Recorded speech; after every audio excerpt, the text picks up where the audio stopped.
අපේ සාමාන්‍යයෙන් birthday party එකක් හරි මොනවා හරි තියලා නැති මයින්ඩ් තමයි කතා කරන්නේ. අපිට ඇත්තටම මිනිස්සෙක් කවුද කියන එක ඒ මිනිස්සෙක් මුළු ජීවිත කාලෙම හිටියත් තේරුම් ගන්න බෑ. ඒ වෙලේම සිංගල් ඉන්නත් අමාරුයි, තනියෙන් ඉන්නත් අමාරුයි. ඉතින් දැන් මට බොයිෆ්‍රෙන්ඩ් කෙනෙක් නෑ. එනකට වඩා ගොඩක් හිතලා තීරණ ගන්නවා. මොකද අවසානයේදී අපි දුක් වෙනකොට අපිට කවුරුත් නෑ, අපි විතරයි. ඉතින් අපිත් එක්ක එකතු වෙලා ඉන්න ඕගොල්ලෝ ගොඩක් ආදරය කරන මියසි අද හරිම ලස්සනයි වෙනස් විදියට ඇඳලා ඇවිල්ලා. Thank you so much. ඉතින් මහෙන් ගොඩක් කාලෙකින් දන්නවනේ. ඉතින් මහෙන්ගේ වගේ යාළුකම කොහොමද සහ මහෙන්ගේ විශේෂ දවස ඔයාට වගේ සුබපැතුම මුලින්ම එක් කරන්න පුළුවන්. මහෙන් ඇත්තටම දන්නේ ඉතින් ෆොටෝස් අරගෙනම තමයි. අපේ සාමාන්‍යයෙන් බර්ත්ඩේ පාටි එකක් හරි මොනවා හරි තියලා නැති මයින්ඩ් තමයි කතා කරන්නේ. සතුටුයි මහෙන්ගේ ලයිෆ් එකේ ආගත්ත මේ බිග් ස්ටෙප් එකට විශ් කරනවා. හැමදාම සතුටින් ආදරේ හොඳින් ඉන්න කියලා තමයි ඉතින් විශ් කරන් තියෙන්නේ. දැන් ගොඩක් අය විවාහ වෙනවානේ. ඉතින් විවාහ වෙන කට්ටියට ඔයා දැන් සිංගල් කෙනෙක් නේ. ඔයා හැමතිස්සෙම කියන දැන් ඔයා සිංගල් කියලා. ඒ සිංගල් කෙනෙක් වශයෙන් ඔයා විවාහ වෙන කට්ටිය දෙන්න තියෙන අවවාදය මොකද්ද? මම විවාහ වෙන කට්ටියට දෙන්න තියෙන අවවාදය කියන්නේ මම ඉතින් අවවාද දෙන්න තරම් හරි ලොකු මිනිසෙක් නෙමෙයි. හැබැයි මට තේරෙන විදිහට මම හිතන්නේ අපි ඇත්තට විවාහකයෙන් දෙදී හදිස්සි වෙන නරකයි. මොකද මම දැකලා තියෙනවා මගේ ඇස් දෙකෙන්ම ඔය හදිස්සි වෙලා තීරණ අරගෙන පස්සේ ටික දවසක් යනකොට රිග්‍රෙට් කරන කට්ටිය. ඉතින් අපිට ඇත්තටම මිනිස්සෙක් කවුද කියන එක ඒ මිනිස්සෙක් මුළු ජීවිත කාලෙම හිටියත් තේරුම් ගන්න බෑ. හැබැයි අර තියෙන නොගැලපීම් ඒවා ගලපගෙන හිමීට ලයිෆ් එක අරගෙන යන්න පුළුවන් අන්ඩර්ස්ටෑන්ඩින් කෙනෙක් හම්බුනොත් ඉතින් හොඳයි. ඉතින් මං කියන්නේ හදිස්සි වෙන්න එපා කියලා තමයි. සාමාන්‍යයෙන් මියසි කියන්නේ නැව ගිලුණත් බෑන්චුන් වගේ කොච්චර ප්‍රශ්න ආවත් hina වෙලා ජොලි ඉන්න කෙනෙක්නේ. සාමාන්‍යයෙන් ඔයා හිතන විදියට විවාහ වෙන එකද හොඳ නැතුව සිංගල් ඉන්න එකද හොඳ? ඔයා හිතන විදියට ජීවිතේ නිදහස සතුට තමන් ගාව තියෙන්නේ සාමාන්‍යයෙන් ওই දෙකෙන් මොකක් කරොත්ද?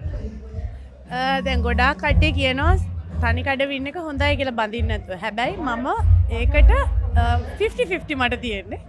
තනියෙන් ඉන්න එකත් හොඳයි සිංගල් ඉන්න එකත්. හැබැයි හැම වෙලේම සිංගල් ඉන්නත් අමාරුයි, තනියෙන් ඉන්නත් අමාරුයි. පාර්ට්නර් කෙනෙක් අපිට ඕන වෙනවනේ. අපිට අඩුම තරමේ කියන්නේ අපි අපේ දෙයක් කතා කරන්න හරි කෙනෙක් ඉන්නවනම් හොඳයි කියන අවස්ථා හිතිලා තියෙනවා. මට 50-50 තමයි තියෙන්නේ. 50-50 නේ. සාමාන්‍යයෙන් දැන් ඔයා කිව්වා දැන් ඔයාට කතා කරන්න කෙනෙක් කියනනම් හොඳයි. තමන්ගේ දේවල් ෂෙයා කරගන්න කෙනෙක් කියනනම් සාමාන්‍යයෙන් තමන්ට දැන්න දෙන්නේ. ඉතින් එහෙම කෙනෙක් දැනිච්ච කෙනෙක් තාම පේන මානෙක නැද්ද? නෑ එහෙම කිසිම කෙනෙක් නෑ.